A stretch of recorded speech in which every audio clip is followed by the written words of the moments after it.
Hello दोस्तों, आपके अपने YouTube channel spectrum with Pankaj में आपका स्वागत है।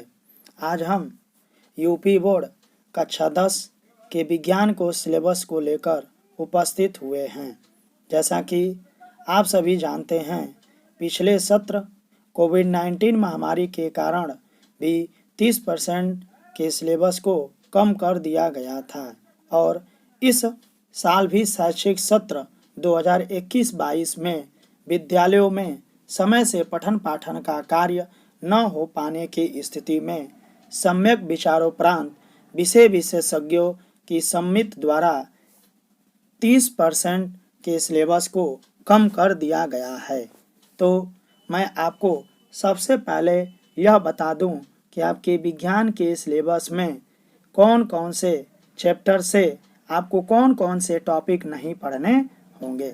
तो सबसे पहले हम बात करते हैं आपके विज्ञान के केमिस्ट्री के सिलेबस से। तो केमिस्ट्री के सिलेबस से आपको क्या क्या नहीं पढ़ने होंगे, तो आइए हम देखते हैं। तो केमिस्ट्री में आपको धातु एवं अधातु के चैप्टर से आपको धातुओं तथा अधातुओं के गुणधर्म, आयनिक यौगिकों का निर्माण तथा गुणधर्म नहीं पढ़ना होगा। अगले चैप्टर तत्वों के आवर्त वर्गीकरण से तत्वों के वर्गीकरण के प्रारंभिक प्रयास, डोबेराइनर के त्रिक नियम, न्यूलैंड का अष्टक सिद्धांत नहीं पढ़ना होगा। अब आपके बायोलॉजी के सेक्शन से आपको बायोलॉजी के चैप्टर जंतुओं तथा पौधों में नियंत्रण एवं समन्वय से आपको पौधों में दिशिक गति, पादप हार्मोनों का परिचय, जंतुओं में नियंत्रण एवं समन्वय, तंत्रिका तंत्र, ऐच्छिक पेशियाँ तथा अनैच्छिक पेशियाँ, प्रतिवर्ती क्रिया, रासायनिक समन्वय तथा जंतुओं में हार्मोन के बारे में नहीं पढ़ना है। उसी के क्रम में प्राकृतिक संसाधन के चैप्टर से ऊर्जा के स्रोत से बायोगैस को नहीं पढ़ना होगा। हमारा पर्यावरण के चैप्टर से परितंत्र, ओजोन परत का अपक्षयन भी नहीं पढ़ना होगा। अब बात करते हैं फिजिक्स से आपको कौन कौन से टॉपिक नहीं पढ़ने होंगे। तो फिजिक्स के अपवर्तन के चैप्टर से आपको आवर्धन, लेंस की क्षमता, प्रकाश का प्रकीर्णन, दैनिक जीवन में अनुप्रयोग नहीं पढ़ना होगा। इसी के क्रम में विद्युत के प्रभाव के चैप्टर से दैनिक जीवन में उपयोग, दैनिक जीवन में इसका उपयोग नहीं पढ़ना होगा। विद्युत धारा का चुंबकीय प्रभाव के चैप्टर से आपको दिष्ट धारा की तुलना में प्रत्यावर्ती धारा से लाभ तथा घरेलू परिपथ के बारे में नहीं पढ़ना होगा। तो हम बात कर लेते हैं कि आपके विज्ञान के सिलेबस को कितने इकाइयों में बांटा गया है। तो विज्ञान के सिलेबस को कुल 5 इकाइयों में बांटा गया है, जिसके लिए अंक निर्धारित किया गया है। जिसमें पहली इकाई रासायनिक पदार्थ, प्रकृति एवं व्यवहार के लिए 20 अंक, जैव जगत के लिए 20 अंक, अपवर्तन के लिए 12 अंक, विद्युत धारा का चुंबकीय प्रभाव के लिए 13 अंक तथा प्राकृतिक संसाधन के लिए 5 अंक निर्धारित किए गए हैं। अतः आपको टोटल विज्ञान के पेपर में 70 अंक के लिखित परीक्षा देना होगा और 30 अंक का प्रयोगात्मक परीक्षा देना होगा, जिसमें आपको विज्ञान के पेपर में पास होने के लिए कुल 33 अंक प्राप्त करने होंगे। तो अब हम बात कर लेते हैं कि इस विज्ञान के सिलेबस में आपको हर एक चैप्टर से कौन कौन से टॉपिक पढ़ने होंगे। तो विज्ञान के सिलेबस में केमिस्ट्री से आपके टोटल 20 अंक के प्रश्न पूछे जाएंगे, जिसमें पहले चैप्टर रासायनिक अभिक्रिया से आपको रासायनिक समीकरण, संतुलित रासायनिक समीकरण, संतुलित रासायनिक समीकरण का तात्पर्य, संतुलित रासायनिक अभिक्रियाओं के प्रकार, संयोजन अभिक्रिया, अपघटन या वियोजन अभिक्रिया, विस्थापन अभिक्रिया, द्विविस्थापन अभिक्रिया, अवक्षेपण अभिक्रिया, उदासीनीकरण अभिक्रिया, अपचयन तथा उपचयन अभिक्रिया के बारे में पढ़ना होगा। अम्ल तथा क्षार के चैप्टर से आपको यच धनायन तथा ओएच ऋणायनों के आधार पर अम्ल, क्षार तथा लवण की परिभाषाएं, सामान्य गुणधर्म, उदाहरण तथा उपयोग, पीएच पैमाना की अवधारणा, लघुगणक से संबंधित परिभाषा आवश्यक नहीं है।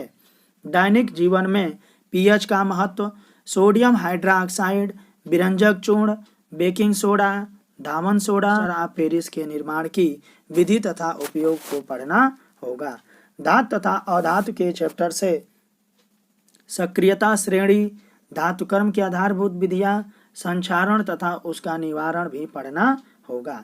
कार्बनिक यौगिकों से कार्बनिक यौगिकों में सहसंयोजी आबंध, कार्बन की सर्वतोमुखी प्रकृति, समजाति श्रेणी, प्रक्रियात्मक समूह वाले कार्बनिक यौगिकों जैसे hydrogen, alcohol, ketone, aldehyde, alkane, alkyne की नाम पद्धति तथा संतृप्त व असंतृप्त हाइड्रोकार्बनों में अंतर, कार्बनिक यौगिकों के रासायनिक गुणधर्म जिसमें दहन, ऑक्सीकरण, संकलन, प्रतिस्थापन अभिक्रिया भी पढ़ने होंगे। वह एथेनॉल तथा एथेनोइक अम्ल के केवल गुणधर्म तथा उपयोग व साबुन और अपमार्जक के बारे में पढ़ने होंगे।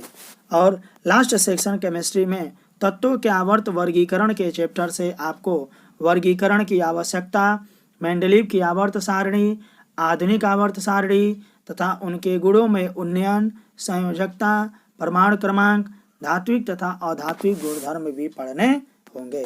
अब बात कर लेते हैं बायोलॉजी के सेक्शन से आपको कितने नंबर के प्रश्न पूछे जाएंगे और कौन कौन से चैप्टर पढ़ने होंगे।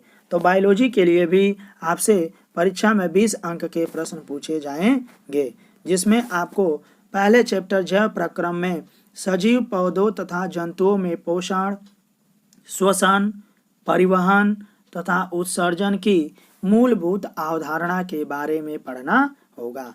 प्रजनन के चैप्टर से जंतुओं तथा पौधों में प्रजनन, लैंगिक तथा अलैंगिक प्रजनन, स्वास्थ्य की आवश्यकताएं तथा परिवार नियोजन की विधियां, सुरक्षित यौन एवं HIV एड्स, प्रसूति एवं जनन स्वास्थ्य के बारे में पढ़ना होगा। आनुवंशिकता एवं जैव विकास के चैप्टर से आनुवंशिकता, मेंडल का योगदान, लक्षणों की वंशानुगत के नियम, लिंग निर्धारण का संक्षिप्त परिचय, विकास की मूलभूत संकल्पना पढ़ने होंगे। अब बात कर लेते हैं हम लोग फिजिक्स के सेक्शन से आपके टोटल कितने नंबर के प्रश्न पूछे जाएंगे। तो फिजिक्स के सेक्शन से आपको टोटल 30 नंबर के प्रश्न पूछे जाएंगे, जिसमें आपको पहला इकाई प्राकृतिक घटना से आपको 12 अंक के प्रश्न पूछे जाएंगे, जिसमें आपको वक्रपृष्ठ द्वारा प्रकाश का परावर्तन, गोली दर्पणों द्वारा प्रतिबिंब का बनना, वक्रता केंद्र, मुख्य अक्ष, मुख्य फोकस, फोकस दूरी, दर्पण सूत्र। दर्पण सूत्र में उसका आपको निगमन नहीं पढ़ना होगा। अपवर्तन, अपवर्तन के चैप्टर से अपवर्तन के नियम, अपवर्तनांक, गोली लेंसों द्वारा अपवर्तन, गोली लेंसों द्वारा प्रतिबिंब का बनना, लेंसों द्वारा प्रतिबिंब के बनने के नियम तथा लेंस सूत्र, इसकी भी उत्पत्ति की आवश्यकता नहीं है। अगले में इसमें आपको मानव नेत्र में लेंस का कार्य, दृष्टि, दूर दृष्टि दोष तथा उनका निवारण, गोली दर्पण तथा लेंसों का अनुप्रयोग, प्रिज्म द्वारा प्रकाश का अपवर्तन व प्रकाश का विक्षेपण पढ़ना होगा। इकाई 4 विद्युत धारा के प्रभाव। विद्युत धारा के प्रभाव से आपको विद्युत धारा, विभवांतर एवं विद्युत धारा, ओम का नियम, प्रतिरोध, प्रतिरोधकता तथा प्रतिरोध किन किन कारकों पर निर्भर करती है उसके बारे में पढ़ना होगा। प्रतिरोधों का संयोजन, श्रेणी क्रम, समांतर क्रम में एवं विद्युत धारा का ऊष्मीय प्रभाव तथा विद्युत शक्ति में PVI तथा R में क्या संबंध होता है उसके बारे में पढ़ना होगा। विद्युत धारा के चुंबकीय प्रभाव से आपको चुंबकीय क्षेत्र रेखाएं, किसी विद्युत धारावाही चालक के कारण चुंबकीय क्षेत्र, परिनालिका में प्रवाहित विद्युत धारा के कारण चुंबकीय क्षेत्र, चुंबकीय क्षेत्र में किसी विद्युत धारावाही चालक का बल, फ्लेमिंग का बाएं हाथ का नियम, विद्युत मोटर, वैद्युत चुंबकीय प्रेरण, प्रेरित विभवांतर, प्रेरित विद्युत धारा, फ्लेमिंग के दाएं हाथ के अंगूठे का नियम, विद्युत जनित्र, दिष्ट धारा, प्रत्यावर्ती धारा तथा प्रत्यावर्ती धारा आवृत्ति के बारे में पढ़ना होगा। और लास्ट 5 नंबर में आपको प्राकृतिक संसाधन की इकाई से आपको ऊर्जा के स्रोत के चैप्टर से ऊर्जा के विभिन्न रूप, ऊर्जा के परंपरागत तथा गैर परंपरागत स्रोत, जीवाश्मी ईंधन, सौर ऊर्जा, पवन ऊर्जा, जल तथा ज्वारी ऊर्जा, नाभिकीय ऊर्जा, नवीकरणीय तथा अनवीकरणीय ऊर्जा स्रोतों की तुलना के बारे में पढ़ना होगा। हमारा पर्यावरण के चैप्टर से आपको पर्यावरणीय समस्याएं, अपशिष्ट उत्पादन तथा निवारण, जैव निम्नीकरण तथा अजैव निम्नीकरण पदार्थ पढ़ने होंगे। प्राकृतिक संसाधन का प्रबंधन के चैप्टर से आपको प्राकृतिक संसाधनों का संचारण तथा उचित उपयोग, वन तथा वन्य जीवन, कोयला तथा पेट्रोलियम का संचारण, वन प्रबंधन में लोगों की भागीदारी के उदाहरण, बांध की उपयोगिता तथा सीमाएं, जल संग्रहण, प्राकृतिक संसाधनों का संपोषण पढ़ना होगा। इस प्रकार आपने देखा कि आपको कक्षा 10 के विज्ञान के सिलेबस में कौन कौन से चैप्टर से कौन कौन से टॉपिक आपको पढ़ने होंगे और कौन कौन से टॉपिक नहीं पढ़ने होंगे। Thank you.